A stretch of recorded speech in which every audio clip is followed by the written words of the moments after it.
You know what's the most painful thing I've ever heard? It's one phrase. Just be yourself. Honestly, it's worse than being told you can't do it. At least that's clear. It gives you a path. It gives you a problem to solve. You can't do it. Okay, show me how. Teach me. Show me. But be yourself. It's so vague, so relative. What does that even mean? Everyone wants you to be yourself, but no one asks you what that means.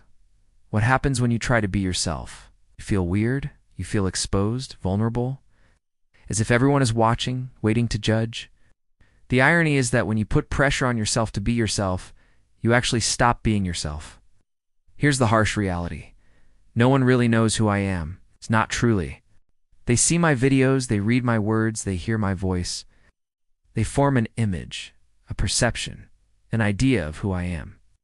But the real me, the one who sits in silence, who has doubts, fears, insecurities, who cries, who struggles, who messes up, they don't see that. And to be honest, I wouldn't want them to. Why? Because I don't want pity. I don't want special treatment. I don't want handouts. All I want is a chance to prove them wrong. Prove to them that the person they think I am, strong, confident, successful, that I am not that person. I'm better. See? I've built my life on a simple principle. Never, ever, ever, ever give up on what you want. Never accept the idea that you're stuck or that things can't change. Because here's the thing. Life rewards action, not potential. You could have all the talent in the world, but if you don't get out there, if you don't put in the work, none of it matters. You might have the best ideas, the most innovative plans, but if you don't share them, if you don't take risks, none of it counts. You might have the perfect recipe, a winning strategy, a brilliant concept, but if you don't take the leap of faith, if you don't turn that idea into reality, it's all for nothing. Success isn't about potential. It's not about what you could be or what you might accomplish. Success is about what you actually do. Do you show up when others run away? Do you pursue what others dismiss? Do you fight for what others give up on? See, I was never the smartest, the strongest, or the most talented. What I had was this burning desire, this hunger inside of me to prove myself. Yes. I wasn't willing to wait around for life to give me a chance. I was going to force it. I was going to work harder, smarter, relentlessly until I made it happen. People might have underestimated me, overlooked me, doubted me. But guess what? I used it as fuel. Every you can't only made me more determined. Every obstacle, every challenge just pushed me further. You might think you're starting at 0, but honestly, you're starting at 100%. You just don't realize it yet. All you need is a spark, a catalyst to ignite that fire within you. And once you catch that vision, once you see what's possible, there's nothing, absolutely nothing that can hold you back. So I ask you, what's your why? What's driving you? Keeps you going even when things get tough? What's the story you want to tell? Because trust me, deep down, you already know who you are. The trick isn't in finding yourself. It's in creating yourself. It's in proving them wrong. It's in defying the odds and coming out on top. And when you do that, when you rewrite your own narrative, that's when you truly become unstoppable. What do women really want? Let's be real. You've probably asked this question or read articles trying to find the answer. You stop being background noise and start becoming the voice that cuts through the static. It's not just about silence. It's about uncertainty. The more predictable you are, the less people think about you. You become a routine, expected, easy to categorize, and easy to forget. But the moment you break the pattern, explaining more, trying harder. Why? Because the silence you've created makes them uncomfortable. And their instinct is to fill it just like yours used to be. It's the one who makes themselves scarce. Why? Because rarity breeds desire. Scarcity breeds value. When you stop chasing, you stop hoping, you stop needing things to go a certain way, you stop predicting outcomes. You simply exist in the present moment. And in doing so, you become more alive. Your presence carries weight. It resonates. And with nothing left to prove, you can finally relax into who you are, fully seen, deeply felt, undeniably real. This is freedom. This is power. This is the essence of masculinity. That's when the dynamic flips. Suddenly, you're no longer the one seeking validation. They are. You're no longer trying to earn their attention. Become the stillness that commands respect, that demands attention, that compels people to lean in and listen because the world is loud. It's chaotic. It's uncertain. And what people crave most in this madness is a steady, strong, silent presence. It's time to step into yours. Are you listening? They're working to earn yours. And it's not about arrogance. It's about presence. You instantly become interesting. People lean in. They wonder. Start trying to figure you out. It's about how you hold the space that you're in. The paradox is that by embracing stillness, by becoming less reactive, you free yourself from the need to constantly perform. You stop trying so hard. And in that stopping, you open up the possibility for others to do the chasing. And when people are thinking about you and they're intrigued by you, you have power, because mystery is magnetic. And what has that earned you? It's probably not the respect or admiration you hoped for. The truth is, what's always available becomes invisible. They don't flinch. They don't fidget. They stand or sit with posture that says, I'm grounded. I'm centered. Not here to chase. I'm here to lead. And the moment they walk into a room, they shift the energy not with noise, but with presence. That's what stillness does. It announces power before a single word is spoken. What's rare is remembered. And if you're constantly present, constantly reacting, constantly explaining, you lose the edge that makes you magnetic. This isn't about playing games. It's about self-respect. When you pause before responding, when you become selective about where you show up, how you engage and who you engage with, you start teaching people to value your presence. But let's not forget something important. Silence alone isn't enough. If your body language is giving away nervous energy, tapping feet, fidgeting hands, shifting in your seat, then you're sending mixed signals. You're saying one thing, but your body is screaming something else. I'm not okay. And whether we like it or not, people pick up on that. We're wired to notice the smallest shifts in movement, a twitch, a sigh, glance. These tiny cues tell others more about us than our words ever could. So if you want to truly own silence, you have to master your body. The most confident people, they move with intention. Their gestures are calm, slow, and controlled. They hold eye contact. Here's the twist, though, once you master stillness. Something fascinating starts to happen. Others begin filling the silence for you. They start talking more, because true presence, the kind that lingers long after you left the room, isn't about how much space you take up. Think about it. Who chases whom? In a relationship, it's not the person who's always available who gets the best attention. So brothers, embrace stillness. Own your silence. In a world where everyone is clamoring for attention, where the expectation is to be reachable 24/7, the quietest person in any room is often the most intriguing. Why? Because in our hyperactive, always-on culture, silence is golden. It signifies a mind that's thoughtful, discerning, not just reacting to the chaos all around. To understand why this is so powerful, let's look at the opposite.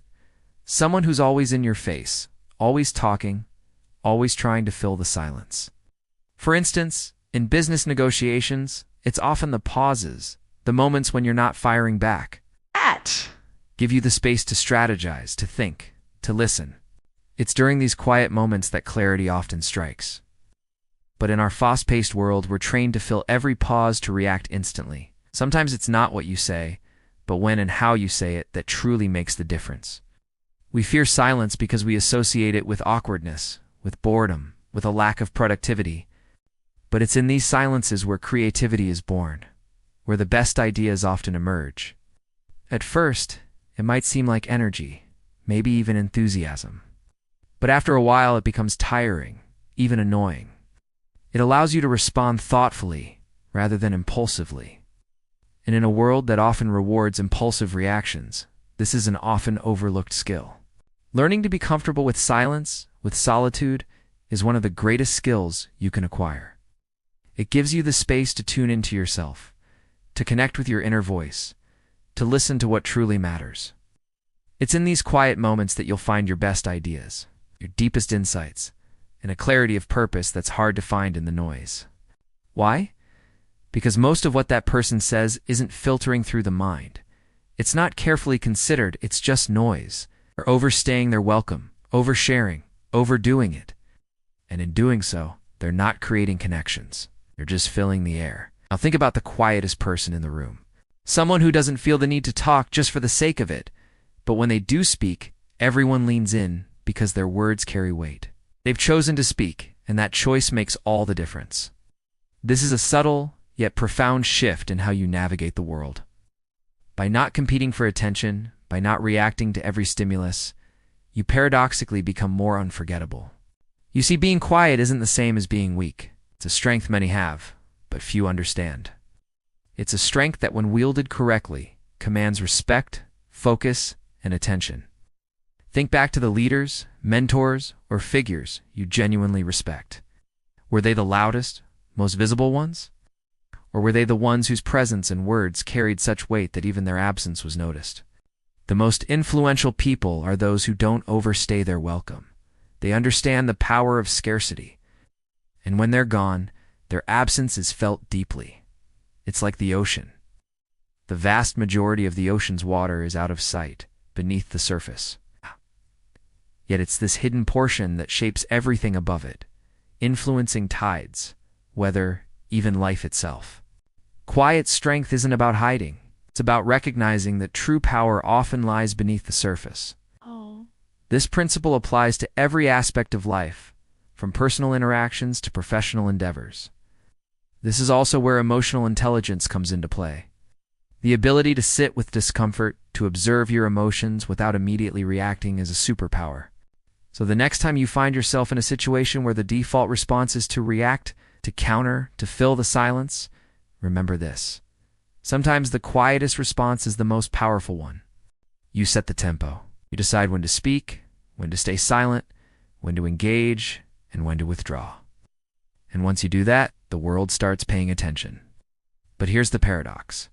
Sometimes stepping away is what makes you unforgettable. Deliberate absence creates curiosity, and curiosity is a kind of gravity. It pulls people toward you, makes them wonder what you're up to, why you're quiet. We're so used to seeing people pull away as a sign of disconnection, of losing interest. But what if it's the opposite? When you step out of the cycle of seeking love and acceptance from the world, something incredible happens. Together, let's continue to uplift, inspire, and empower one another on this journey of growth and self-discovery. Thank you.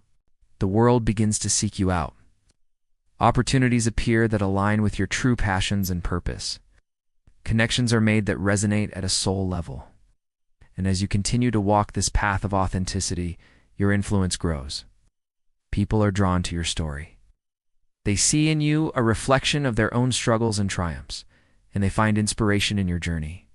You become a beacon of hope, showing others that it's possible to break free from the chains of societal expectations and live a life that is true to oneself.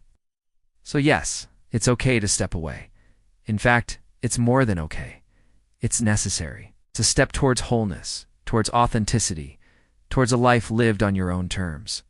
Embrace the power of controlled absence. Use it wisely, and you'll see how it can transform your life in ways you never imagined. What if pulling away is the most loving thing you can do for yourself? A way of honoring your own needs without anyone having to know about it. When you step out of the spotlight, you reclaim your narrative. You give yourself permission to heal, to grow, to evolve without the pressure of others' expectations weighing you down. In the quiet moments of solitude, you connect with your deepest truth. You shed the layers of what you think people want to see and reveal the authentic self that's been waiting to emerge. It's in these moments of vulnerability and authenticity that your spirit soars. You shed the weight of expectations and discover a profound sense of freedom. This is where self-love blossoms and self-acceptance deepens. It's as though you release yourself from the chains of seeking external validation and embrace the richness of your inner world. Your essence radiates a magnetic pull, drawing those who are aligned with your true self into your life. It's a transformative journey, one that leads to a profound shift in perspective. You realize that love doesn't need to be constantly proven. It simply exists. And in that realization, you find solace. Why you didn't show up this time. And when you do return, your presence hits harder. The less predictable you are, the more people think about you. Think about the people who disappear from social media for a while, then come back with something new. Fresh energy, a sharp message, something that changes the game. Their silence gave them power. It gave people time to miss them. You don't have to be constantly visible to be remembered. You have to be strategic. Because when people can't read you like an open book, when they do and know exactly when you speak, or what you say, or even if you respond, they start paying a lot more attention. Now let's talk about controlled absence. It's maybe the hardest principle to embrace. Most of us are taught to stay visible, keep showing up, keep reminding people you exist. Unpredictability isn't about being flaky or unreliable. It's about being deliberate. It's about breaking the pattern that others expect from you. If you always reply instantly, wait, or usually defend yourself, don't. We're known for being open and transparent. Start holding some things back. Because when others don't know what to expect from you, they can't control you. And when they can't control you, they begin to respect you. They wonder about you. They think about you when you're not there. They ask themselves what you're thinking, what you're planning, what you're going to do next. That mystery, that's power. And here's the thing. This kind of control, it doesn't come from manipulation. It comes from self-mastery. It's not about trying to dominate others. It's about refusing to let the world dominate you. This idea of controlled absence is a radical one. In a world that worships constant connectivity, it's counterintuitive, even scary. Here's the beautiful part. And if you found value in this message, I invite you to share it with those who might benefit. They say silence is golden, but let me tell you, it's also strategic. In the intricate game of life, where every interaction counts and every move can be scrutinized, silence is more than just the absence of sound. It's a tool, a weapon, a shield. Why? Because they're scared of silence. They can't handle the stillness. But here's the paradox. It's precisely that stillness, that quietude, that can make you truly heard. The journey of 1,000 miles begins with just one step. The same is true for your mastery of silence. Start small. Take one conversation at a time. It's one interaction at a time. One moment of stillness at a time. With each small victory, you'll build momentum. With each small step, you'll find your balance. With each small choice, you'll be saying less, listening more, pausing before reacting. Your silence won't be mistaken for weakness. It will be respected. It will be feared even. And when the time is right, you will speak. And when you do, your words will carry weight. It will echo long after the echoes have died down. You will have mastered the art of saying less, speaking with impact, and letting your silence do the talking. Remember, silence isn't the absence of sound. It's the presence of power. It's the space where confidence resides. It's the quiet strength that speaks volumes about who you are. So embrace the silence. Let it be your secret weapon.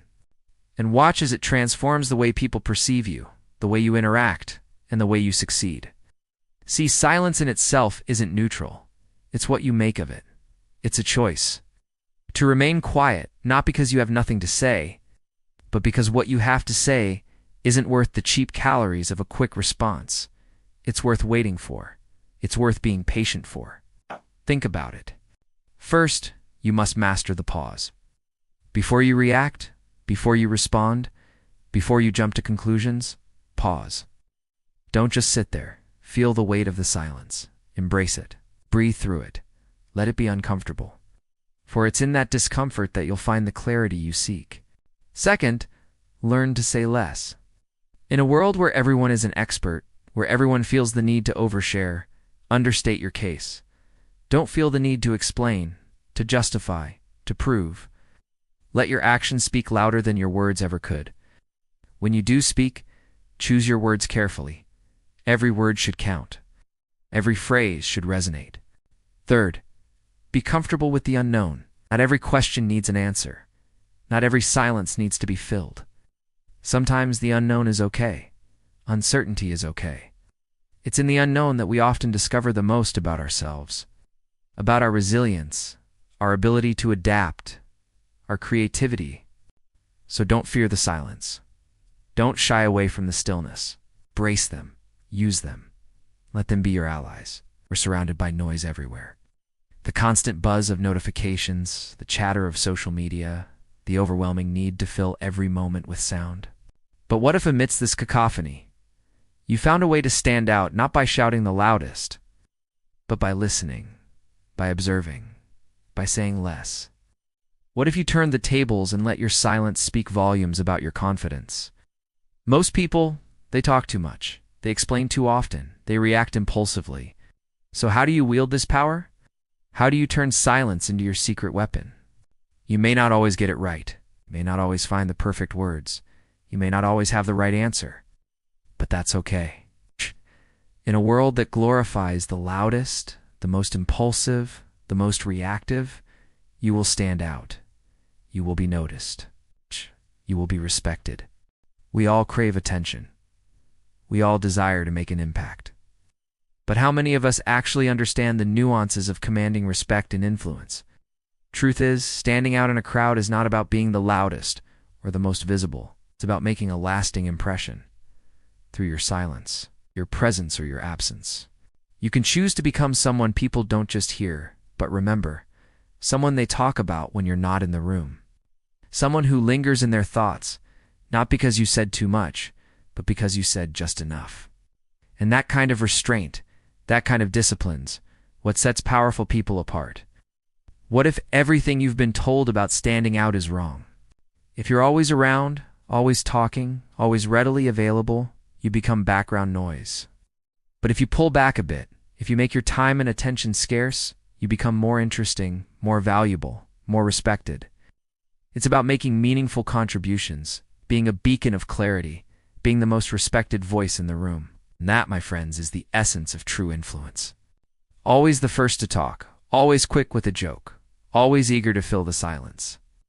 Being present means actively engaging in the moment, listening, observing, being fully aware of your surroundings. Showing up is just physically being there. Next, learn to leverage your silence. When you remove yourself from the constant chatter, you create space for introspection, for deeper thinking. Use this time to observe, to reflect, to gather your thoughts before you speak. Finally, cultivate a mindset of thoughtful contribution. Instead of being the loudest voice in the room, aim to be the most respected. Share your insights, offer value, and be a beacon of clarity in a sea of opinions. Person B, on the other hand, is more reserved. They listen attentively, observe keenly, and only speak when they have something thoughtful to contribute. Which person do you respect more? Who do you think has more influence? You already know the answer, and chances are you've experienced this dynamic yourself. You've seen how someone who talks nonstop can wear out their welcome. But you've also noticed how someone who is quiet and composed commands a certain respect. What if the secret to making an impact is not about doing more, but about doing less? But if you truly want to stand out, if you want to make a lasting impression, you need to understand the power of restraint. What if the most powerful people in the room are the ones who talk the least? Now, this might sound counterintuitive, but trust me, there's a method to this madness. You can't decide what people think about you, but you can shape the way they experience you. Through your words, let me ask you a question. Imagine two people at a social event. Person A is the classic extrovert. Now, don't get me wrong. Being an extrovert isn't bad. There's a time and a place for everything. Think back to the last time you met someone truly remarkable. Someone who had an aura of power and influence. I bet you can still remember how they carried themselves, how they spoke, how they listened. They didn't talk just for the sake of talking. Their words were carefully considered. Their silences were pregnant with meaning. They commanded attention not because they were the loudest, but because they were the most real, the most authentic. Here's the thing. Our brains are wired to give attention to what is scarce. So here's what you can do. Start by understanding the difference between showing up and being present. Remember, standing out is not about being the center of attention. I've got another video that I reckon you'll like. It's all about effective communication. Check it out here. Thanks for watching.